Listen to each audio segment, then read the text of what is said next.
Hello and welcome to the second full moon in Capricorn video. 2 full moons in Capricorn in a row. Last one was June 21st. Now we have July 21st, Sunday at 6:17 a.m. Eastern Standard Time. We're having this happen at 29 degrees of Capricorn. The first one was at 1 degree of Capricorn, first degree. Now we're at the last degree, the anaretic degree, as what it's known as in astrology, and that is the driving home moment of the sign, the message of the sign. And so, what are we hearing from this full moon message in Capricorn? We are looking at the axis of Cancer in Capricorn because we have the sun at 29 degrees as well of Cancer. 29 degrees of Capricorn is where the moon is. They're exactly opposite each other, which is what creates the full moon. So we're having some illuminations happening. Every full moon is about illuminations. Capricorn is an earth sign. It's a winter sign, so it's associated with lack. We might be feeling pretty desperate right now. We might be desperate to meet our emotional needs. Like we might be at the end of our rope when it comes to being so tired of neglecting our emotional needs or abandoning ourselves or just like letting our work take over our lives, that we have completely let the rest of our emotional and family and rest of our lives go to crap. And so we also still have Neptune at 29 degrees. So we have 3 planets at 29 degrees telling us a lot of things, and 2 of those planets are water signs. So we might be feeling very highly emotional right now. The moon does not like being in the sign of Capricorn because Capricorn gets pent up and Capricorn has trouble expressing the way it feels. It is detriment in Capricorn. The moon is not able to express herself the way she really truly wants to. And when we have that 29 degrees of Cancer, we might be really emotionally irrational. We also have Mercury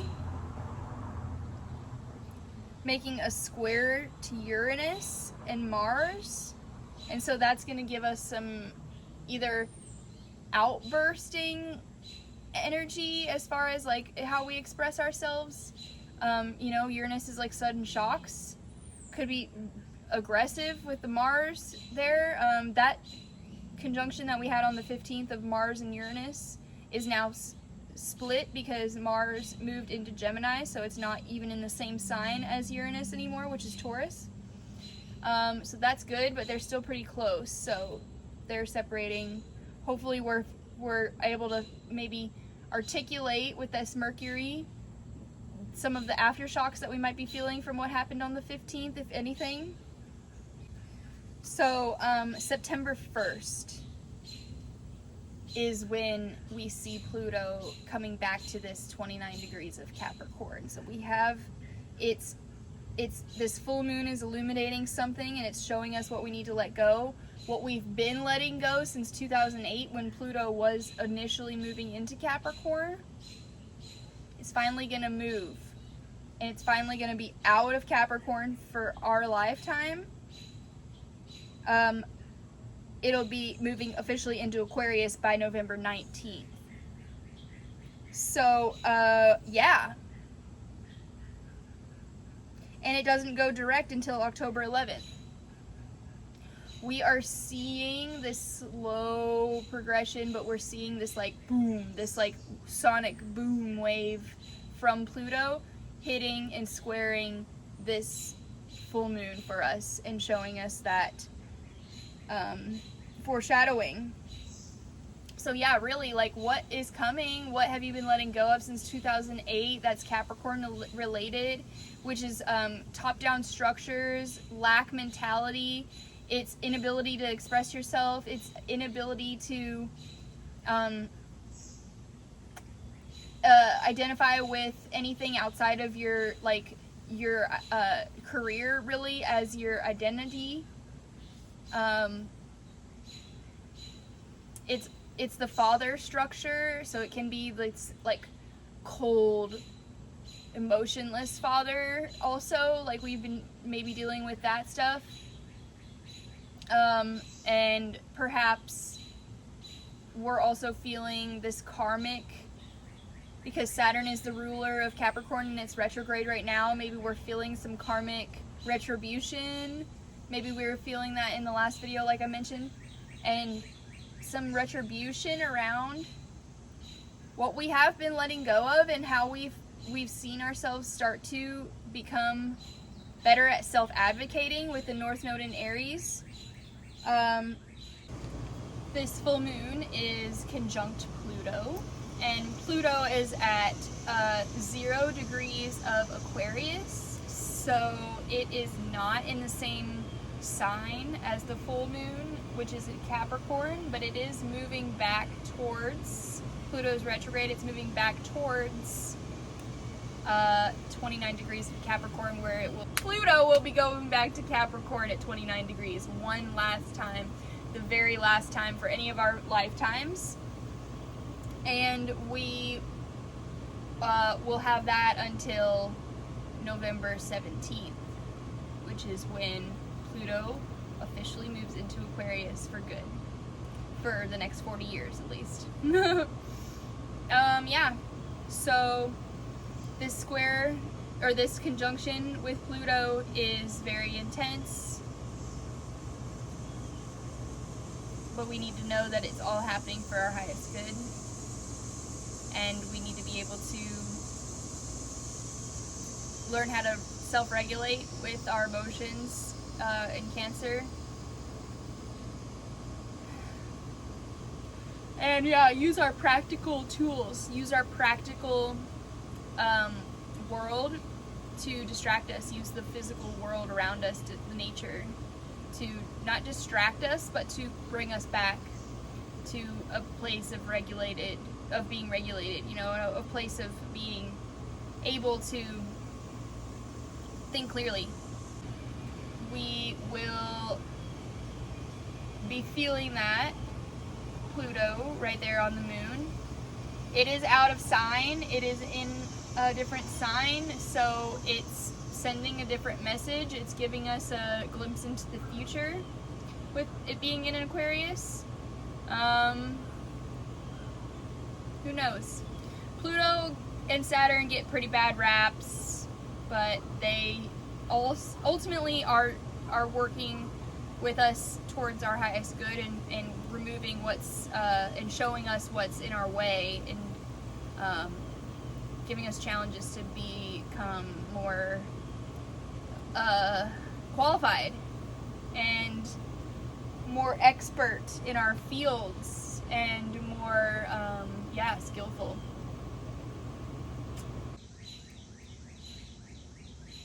Right, with the North Node in Aries, we are definitely like learning how to self-advocate for ourselves right now, and with the South Node in Libra, we are done people-pleasing. We're done answering to the top-down structures that are unfair, that are not really like, they don't care about our emotions. They're neglecting their own emotions, so therefore they're neglecting our emotions. How can with this Pluto and Aquarius, we are like seeing this happen on a global scale, right? Where we keep asking our government, our which is Capricorn, the structures, Capricorn, Saturn, we're asking these structures, these old structures, to give us something new, to meet our new needs, because we've developed new needs over time. Saturn, we've developed these new needs over time, and now we're asking for these needs to be met, and they're not being met. And so what are we going to do about it? We need to self-advocate. We need to, Pluto and Aquarius, band together, and if each one of us learns how to self-advocate now with this North Node in Aries, we can band together stronger later, and come together later stronger, because we came together with ourselves now and banded and made a commitment to ourselves that we weren't gonna accept this kind of mistreatment anymore. If we make that commitment to ourselves, we have to make it to ourselves before we step out into the street and make it to anyone else.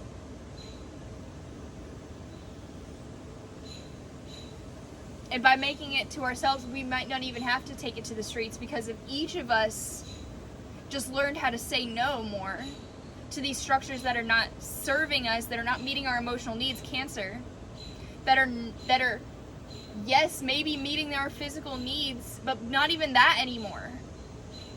Right? Like, they were at one point meeting our physical needs, like they were sheltering us and giving us a paycheck. But now, is it enough anymore? For a lot of us, it's not. For a lot of us, we're working multiple jobs, and it's still not enough to make ends meet.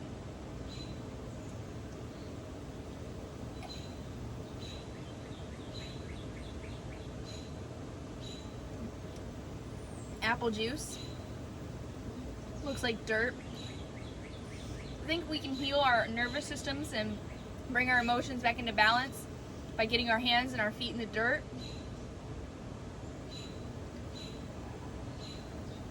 Really connecting with nature and the earth with this Capricorn energy. Really just know that this full moon is a time of releasing. We're releasing long patterns with this Pluto. I said Pluto is square. I definitely meant Pluto is conjunct. It's an out of sign conjunction. So whatever I said back then, forget that. Sorry.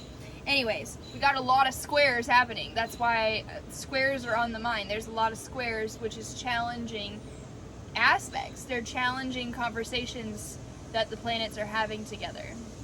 And they're having these hard conversations right now.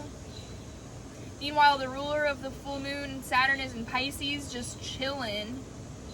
Just like hanging out at 19 degrees of Pisces, like...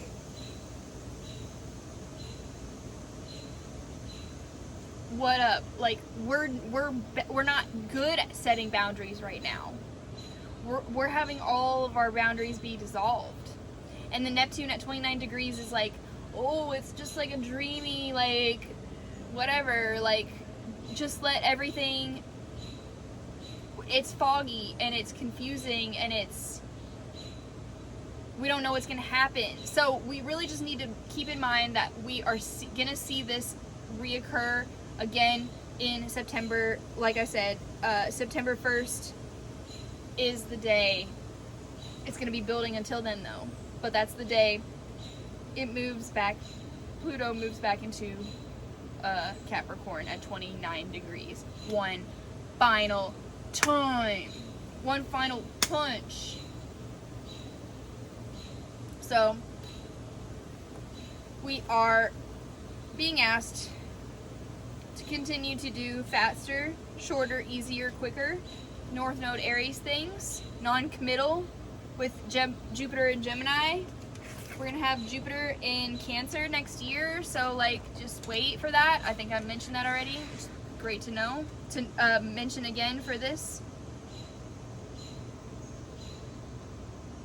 And with the Pluto in Aquarius conjunction, we are seeing glimmers of the future. Pluto is the destroyer, but also is the rebirth. Pluto in astrology is Hades. Hades means unseen. So we are seeing the unseen. We are perhaps seeing the future. What that might look like. What this new Pluto in Aquarius era that everyone is proclaiming as the age of Aquarius, what's that going to look like for us? I want to point out that where your Pluto is in your chart is very important, and it's really interesting because I just learned from one of my astrologers yesterday that the most people that are adults right now have Pluto in a relationship sign right now. Virgo, Libra, or Scorpio. Virgo, Libra, or Scorpio. Personally, I have Pluto in Scorpio, so Pluto loves Scorpio. I can't tell you how many times I feel like I have died and been reborn as a new person in my life, yet felt like the same person the whole time. Like I'm just becoming, I'm like shedding more and more layers of like who it was that wasn't me. And that's what Pluto wants us to remind us of, is like it's only killing away what is in the way of the soul. Pluto is the soul, and it's only killing what's in the way of the soul's true divine expression and ability to, yeah, be its highest self in this timeline.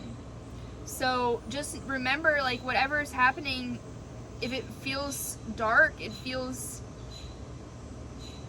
heavy, it feels cold, it feels emotional, it feels like ancestral trauma. Capricorn is the ancestors. Cancer is all about nostalgia.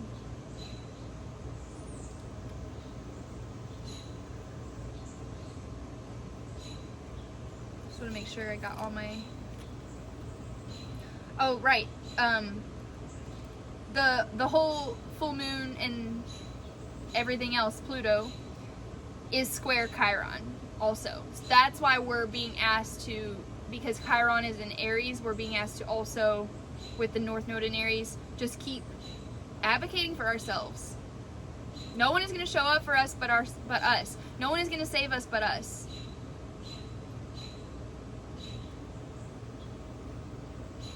Yeah, so I said Mercury is square Uranus. That was right, yeah. And Mercury is about to go retrograde on August 4th, which is when we're going to have the next new moon, so I'll be making that new moon video. I'm trying to make these videos a little bit earlier so that I can get them out a little bit before the full moons and new moons. You guys have a little bit of a preview of what's going on.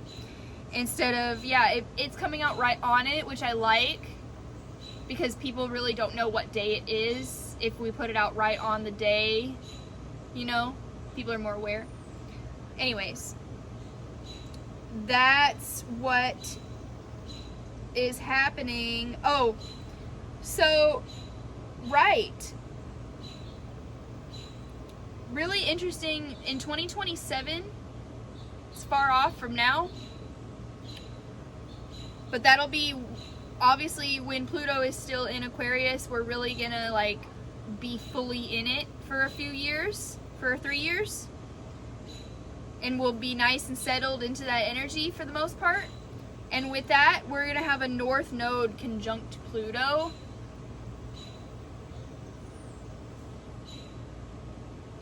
Yeah. We'll see what happens there.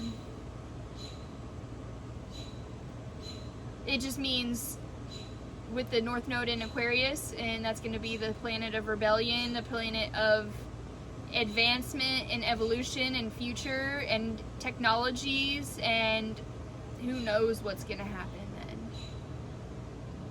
We're going to have a big, beautiful, new, futuristic future.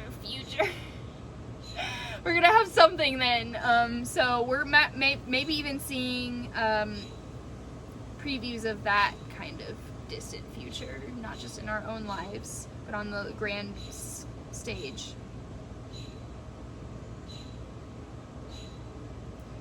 We might be separating from the idea that all cycles of life, death, and rebirth have to be top-down structure, power struggle, long drawn out, hard, challenging, karmic, make you completely detached from your emotions because it's too hard.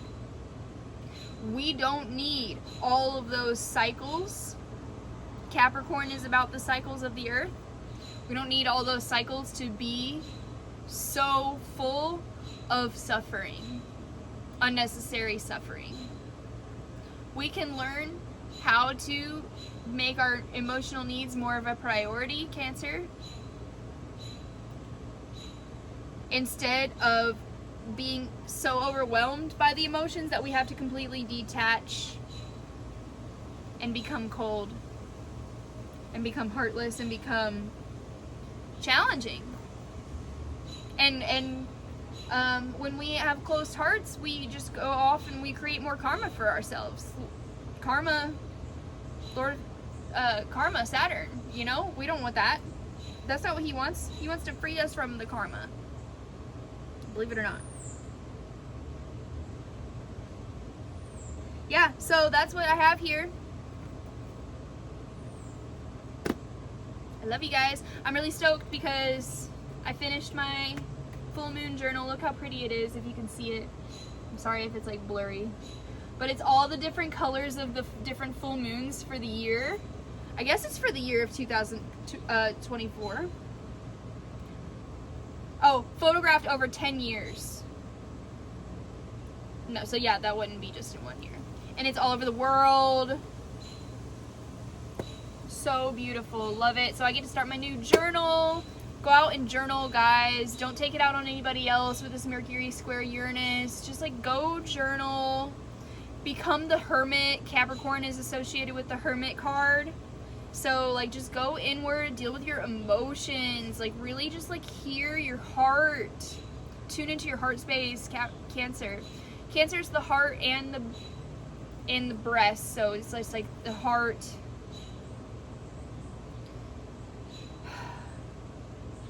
And with Mercury and Leo too, that's even more of like a just don't like lash out on anybody with your loud roars, your loud lion roars. But overall, I think right now we kind of are just like being asked to follow our heart, so we have to first tune into that and really hear what it's saying so that we can follow it.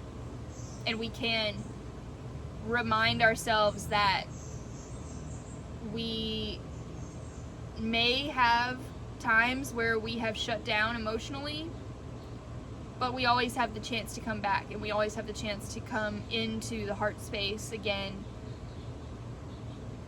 and bring warmth back to the cold, frigid, you know, frigid parts of us.